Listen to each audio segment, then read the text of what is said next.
Hello everybody, it's Bourbon Bill, and tonight, a very special episode. We're diving deep into one of Baltimore's best kept secrets.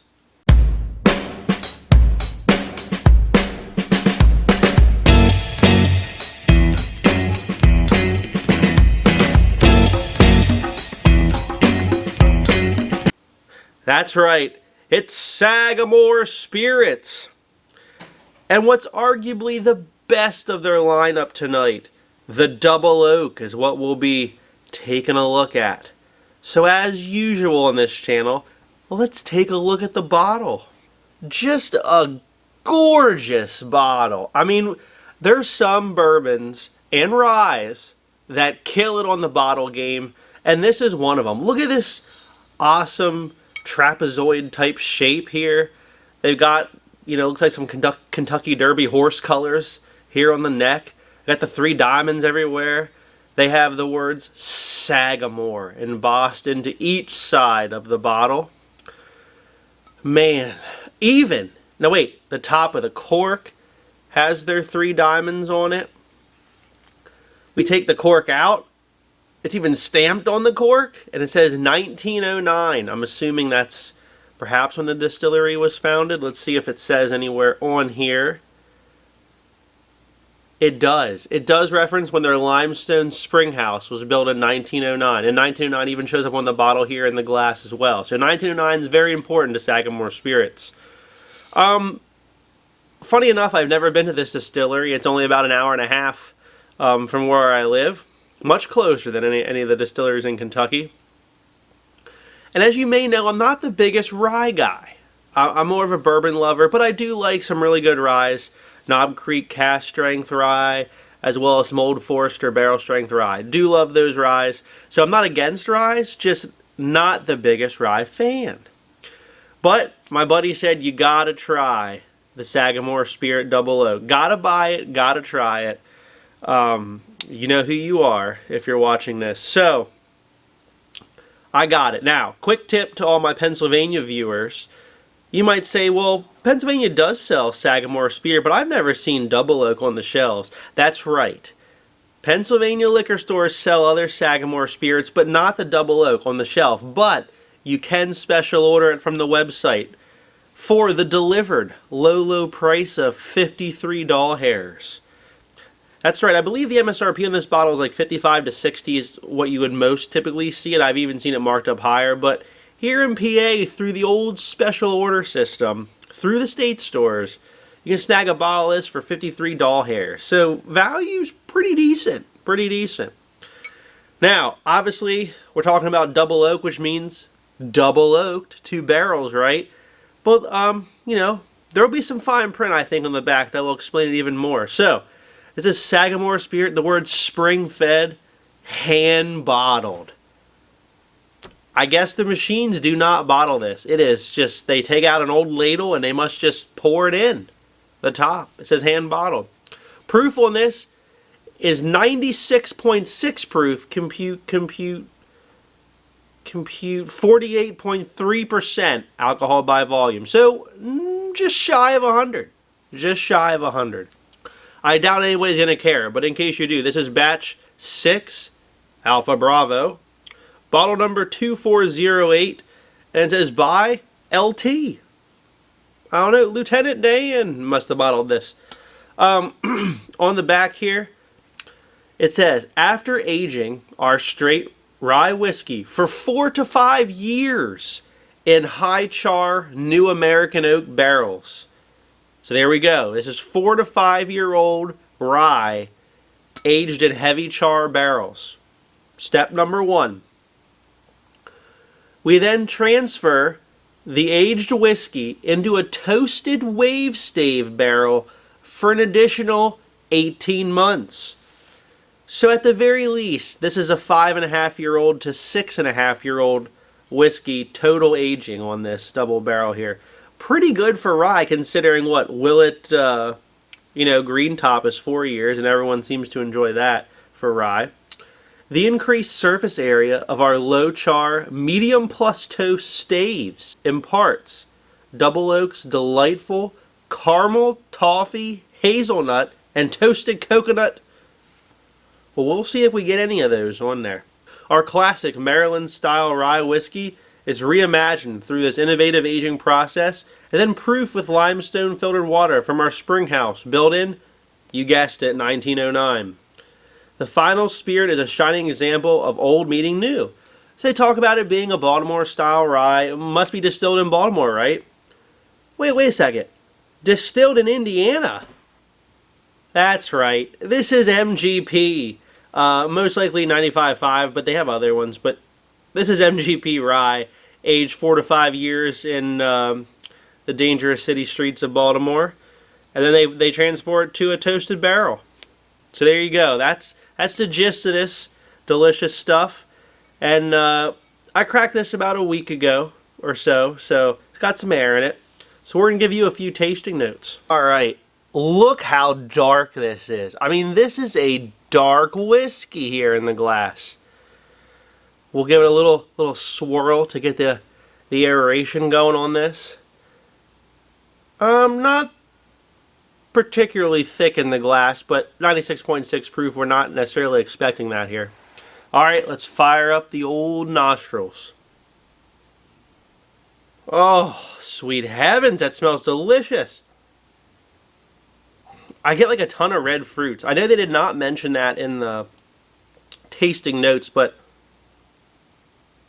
I get like cherries and strawberries, like almost like an artificial cherry and strawberry.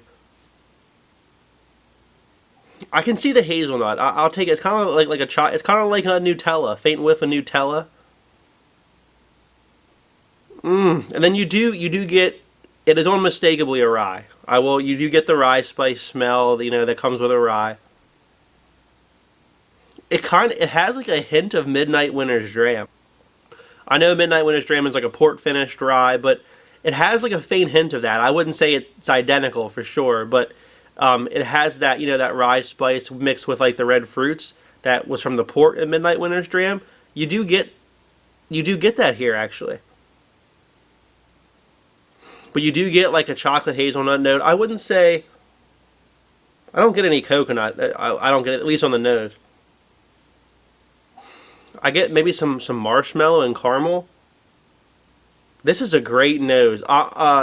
Easily one of the best rye noses I've ever had. Also just one of the best noses in general. You should immediately be able to tell this is finished in a blind, I would say. Let's take a sip.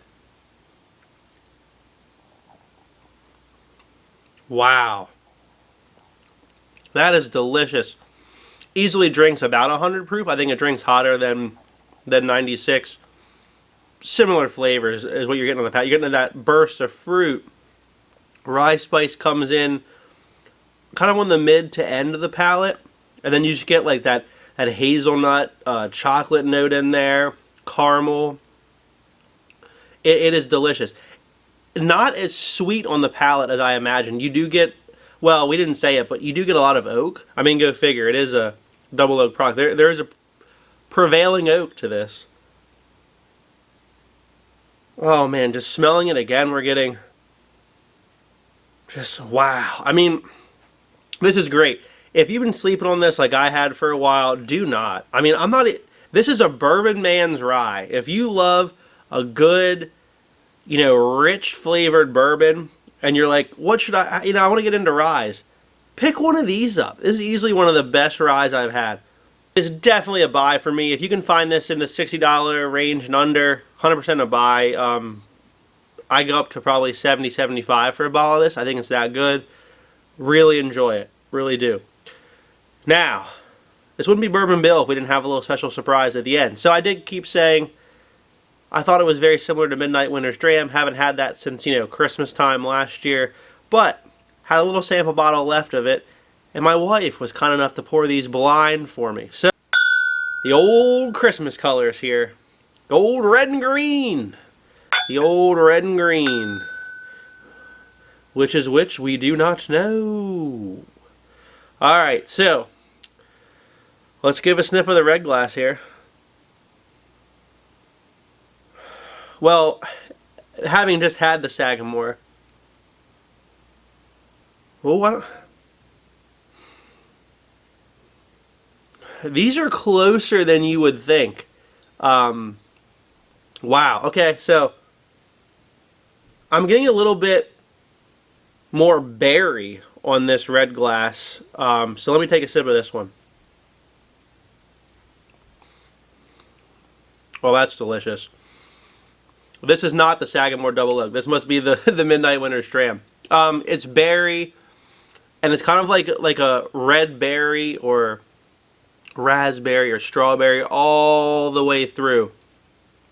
You don't get a ton of that rye spice in here, but it's delicious. I did love this. This is Act 9, by the way, so last year's 2021's. Delicious, 100% a buy. These are $100 a bottle here in PA. Well, that's what I think the red one is. Now to the green. There's just like a red jammy fruit note on this that is a little bit sweeter than the Midnight Winters, I will say. Oh, I'm going to actually prefer the green because there's more going on. The red glass, while absolutely delicious, the green glass brings the rye spice. There's oak, there's caramel, there's like hazelnut, there's the red fruit up front. There's more flavor in here in total than what was in the red glass, which I believe is Midwinter Dram. Let's get the answer key. The winner green glass was Sagamore Double Oak. So there you go. While a Midwinter's was delicious, and I said worth $100 a bottle, and I still stand by that. I guess I'd pay up to $110 for the Sagamore Double Oak, because I picked the Sagamore Double Oak tonight. Thought it was better. This is $100 a bottle. This was $53 in PA. So vastly different here on the ryes. If you missed out on Midwinter Dram and you love like a fruity rye, Sagamore Double Oak is for you, and I think it brings more flavor. It brings that traditional double oak flavor. There you go. Sagamore Double Oak better than Midwinter Dram. Now, real quick, I can't end the night without doing my favorite Double Oak product comparison. There it is. Old Forester 1910, 93 proof, only 3 proof points off. My current favorite double oak, double-barreled sipper, if you will, is the Old Forester 1910. Got that right here in the clear glass, and then here's our Sagamore Double Oak. Way more vanilla and caramel on the nose in the 1910 right off the bat.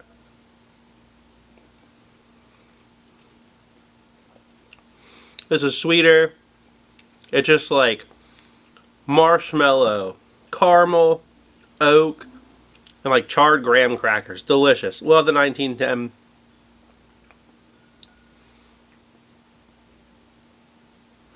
Really the difference comes down to way more fruit in here and berries. Alright. Favorite Double Oak Bourbon, 1910. Favorite Double Oak Rye, Sagamore Double Oak. Cannot go wrong with it. Absolute buy. A+ rating from Bourbon Bill here on this channel. And in our quick impromptu blind, it did take down the old heavy hitter of Midwinter Dram for me. So if you like what you saw tonight, please like, comment, and subscribe, and stay tuned for more. Have a great evening, everybody.